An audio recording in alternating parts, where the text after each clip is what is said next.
Assalamualaikum warahmatullahi wabarakatuh. Eh,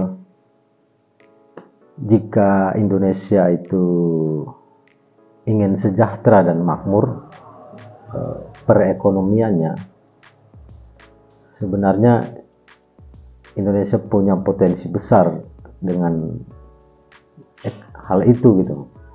Kenapa saya mengatakan demikian? Secara historis, kita dulu yang masih Nusantara itu pernah mengalami masa keemasan itu, di mana kerajaan-kerajaan lokal atau yang ada di Nusantara ini itu kemakmurannya cukup tinggi gitu. Terbukti dengan artefak-artefak yang ada atau yang kita temukan hari ini di bekas-bekas kerajaan yang ada di seluruh Nusantara ini, di pulau-pulau. Kalau di Jawa itu ada banyak bangunan-bangunan megah, candi-candi. Kemudian juga di Sulawesi banyak ditemukan perhiasan logam-logam mulia gitu, yang dimana itu dari hasil pertambangan di daerah sekitar gitu, dari emas, perak, dan lain-lainnya gitu. Nah, Indonesia harus tetap ke timur. Jadi ada Timur Tengah dan Timur Asia atau Timur Eurasia. Jadi ini adalah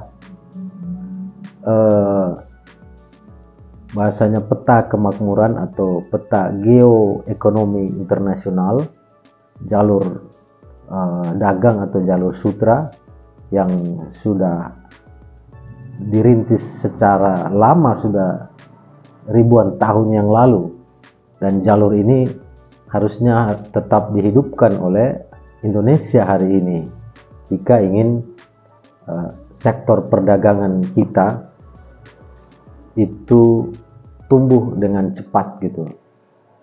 Nah, Indonesia itu punya banyak air yang melimpah, sumber mata air dengan kualitas nomor 1 di dunia, karena secara geologi kepulauan di Nusantara ini memang memungkinkan akan hal itu. Sedangkan dunia di Timur Tengah itu punya sumber minyak gitu, dan Indonesia hasil pertambangannya juga hari ini itu menjadi sumber energi seperti nikel dan lain-lainnya gitu. Nah, populasi dunia Islam di Timur Tengah itu kita ketahui sangat banyak, dan setiap negara itu membutuhkan sumber daya alam gitu. Di sana kesulitan air, jadi air itu di Timur Tengah itu menjadi barang mahal, apalagi air-air yang kualitasnya bagus gitu ya. Itu adalah minuman orang-orang kelas menengah ke atas di Timur Tengah, di Arab sana. Karena Arab itu secara geologi itu padang pasir dan gunung-gunung tandus gitu, sehingga pasokan air itu bisa dibilang terbatas.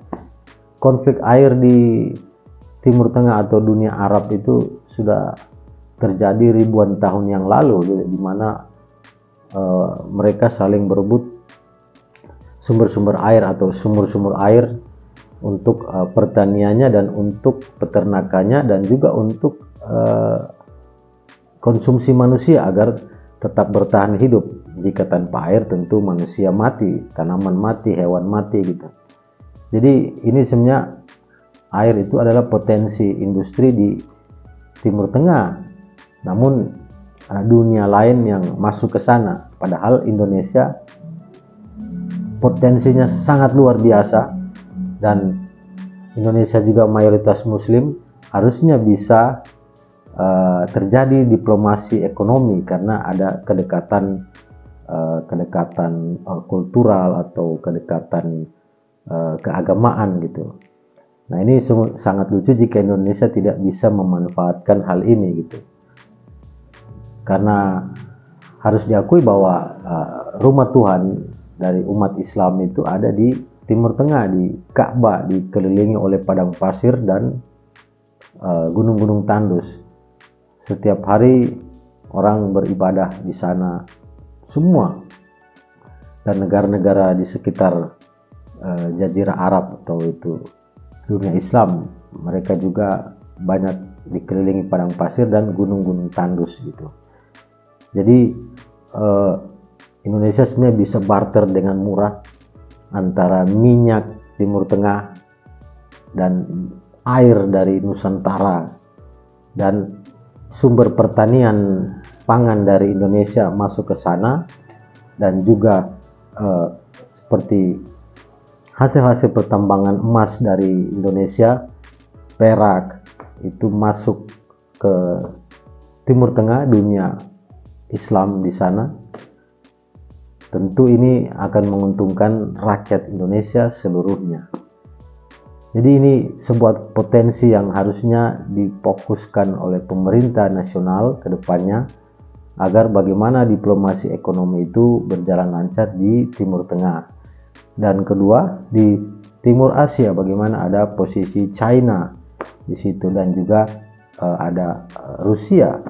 Rusia mendeklarasikan dirinya itu bagian dari Timur, makanya dia disebut Eropa Timur. Kulturnya itu banyak memang kultur Timur, bukan kultur Barat gitu. Dan dunia Timur Asia ini tentu membutuhkan banyak sumber energi, karena mereka memiliki mesin-mesin produksi yang banyak. Jadi kita punya batu bara, kita punya nikel, dan kita juga punya stok pangan yang tentu lebih organik gitu. Nah, ini sebenarnya potensi Indonesia di berbagai macam sektor, dan kita juga tentu punya sektor pariwisata, pulau-pulau dan kekayaan bahari dari pariwisata dan kelautan. Ikan itu makanan yang sangat sehat, itu hasil penelitian ilmiah gitu. Dan negeri-negeri ini tentu butuh banyak ikan untuk mereka konsumsi itu, dan ini tentu saja sangat berpengaruh untuk kesehatan mereka. Jadi sehat itu adalah barang mahal di negara-negara maju. Nah, ikan itu adalah makanan yang menyehatkan. Laut Indonesia punya banyak jenis ikan gitu, dan tentu pulau-pulaunya itu menjadi pariwisata bahari yang tidak ada di negeri-negeri itu. Negeri-negeri Timur Asia itu, atau Eropa Timur atau Timur Tengah sekalian, itu hanya berupa daratan, mayoritas itu daratan. Kalaupun mereka punya laut, tapi tidak punya karang yang indah dan jenis-jenis ikan gitu, yang bisa dilihat dengan indahnya dunia bawah laut. Dan tentu pulau-pulau dengan pasir putih dan hutan-hutan tropis, Indonesia punya itu semua. Jadi potensi Indonesia ke depan itu, kalau memang digarap secara serius antara pemerintah dan rakyat dan pengusaha, tentu ini adalah menjadi sumber kemakmuran yang akan tumbuh dengan cepatnya. Potensi-potensi di luar negeri itu cukup besar, dan inilah yang kita butuhkan hari ini adalah satu diplomasi perdagangan dan diplomasi politik yang lebih soft dan lebih manusiawi, dan tentu saja berkeadilan gitu. Oke teman-teman, itu dulu kajian kita, kajian geoekonomi dan sedikit geopolitik dari Madrasah Himpunan. Sekian, assalamualaikum warahmatullahi wabarakatuh.